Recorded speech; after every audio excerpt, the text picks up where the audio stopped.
Hi everybody. I am completely jumping out of my comfort zone here, but I am definitely feeling inspired to share a story with you guys on the 75th anniversary of the Japanese American internment. I'm drawing on some strength from my family, and I want to share with you something that I wrote in hopes that it helps you understand me a little bit better, or maybe your other brown friends. So here we go. For weeks now, I, along with several others from the Japanese American community, have posted warnings on the anti-immigrant, anti-Muslim rhetoric. Your silence suggests that you think we, the Japanese American community, are exaggerating the concern over repeating past mistakes, like the internment of 120,000 Japanese Americans. Partisan politics aside, if a person that you love or care about is worried about any topic, please reach out to them and have a conversation. Tell them that they shouldn't be worried, especially if your view is different than theirs. But sitting in silence says that you condone the things that they are so worried about. So, in an effort to share the cause of my worry, let's run through some of the logistics of this whole Muslim ban thing, the legal immigrant situation, and please hear me out, and I promise I will do the same for you. What does a Muslim or an illegal immigrant look like? Really, think about this for a second. Is she the lady that rubs your feet at the nail salon? Or how about the person that cleans your house? Your gardener, maybe? Is it the person programming away at the local tech company, the attorney fighting for immigration reform, or just some dreamer child trying to get their education? The point is, you can't just look at someone to know if they're an illegal immigrant, so we will begin profiling, racial profiling. Have you ever been racially profiled? I have. Over the course of my life, I have been called just about every Asian racial slur you can imagine. I have been called you people. I have been told to go back where I came from, even being an American citizen.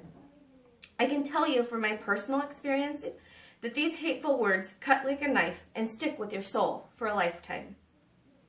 So here lies problem number one for me: fear-inducing, hateful, racial, religious profiling. You may not look like a Muslim or an illegal immigrant, but I do. My daughter does, my husband does, my son does, my sisters do, my cousin does, and my Japanese American grandma did. So, on to problem number two. What happens when you find a Muslim or an illegal immigrant? Sean Spicer says we can't give these people warnings that they're coming for them, which was his excuse for implementing Trump's executive order so quickly and without proper training and coordination. Because you can't just let them go home and report back to the courthouse tomorrow. They could get away, and if they knew we were coming for them, they could do harm to the American citizens. Therefore, we have to round them up, relocate them in holding facilities. Does this sound familiar now? Where do you put the millions of people who fit this criteria? Not five-star hotels, but maybe a horse barn in Puyallup will do for just a little while as we figure this out. Does it sound familiar now? What happens to the families of the people who are rounded up? What happens to their personal possessions? Are we going to rent them all a shipping container and send it back to their homeland? No, these people are going to have to sell or risk losing everything they own. Take a quick inventory of the possessions around you. What if this was you? What would you take? How would you sell an entire home of stuff in a matter of minutes or hours? I would ask my grandma, who experienced this firsthand 75 years ago, but she's gone now. She only got what she could carry in a small suitcase. By the way, I'm my grandma's namesake, and her fiery spirit lives on in me, and I plan to do her proud on this anniversary day. Now that we've rounded them up, where do we send them, and how do we get them out of the U.S.? Do we send them back to where they were born or somewhere else? Do we put them on a train, a boat, an airplane out of town and just wish them good luck? They probably won't have much money with them when they get where they're going because you've rounded them up so quickly they couldn't close their bank accounts or sell their cars, their homes. They couldn't even get their last paycheck. So now what? Do we give them $25 and tell them good luck after they've been incarcerated for 4 years like we did to the Japanese Americans? Does it sound familiar now? If human decency above isn't enough cause for concern, there is going to be a big price tag to this idea, this policy. Who do you think is going to pay for it? And who do you think is going to benefit from it? It's going to be quite pricey to hire additional immigration officers and have humane places for these people to be held.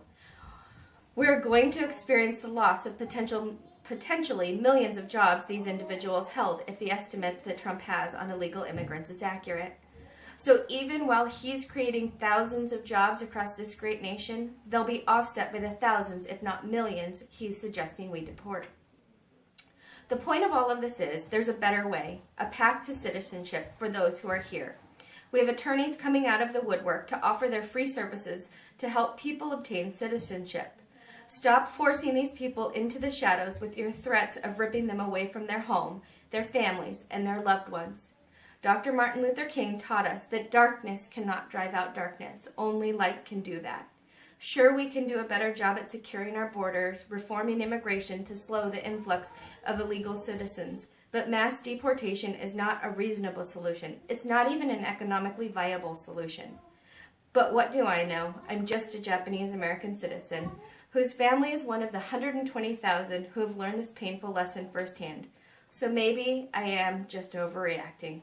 Or maybe when we know better, we do better. Thank you.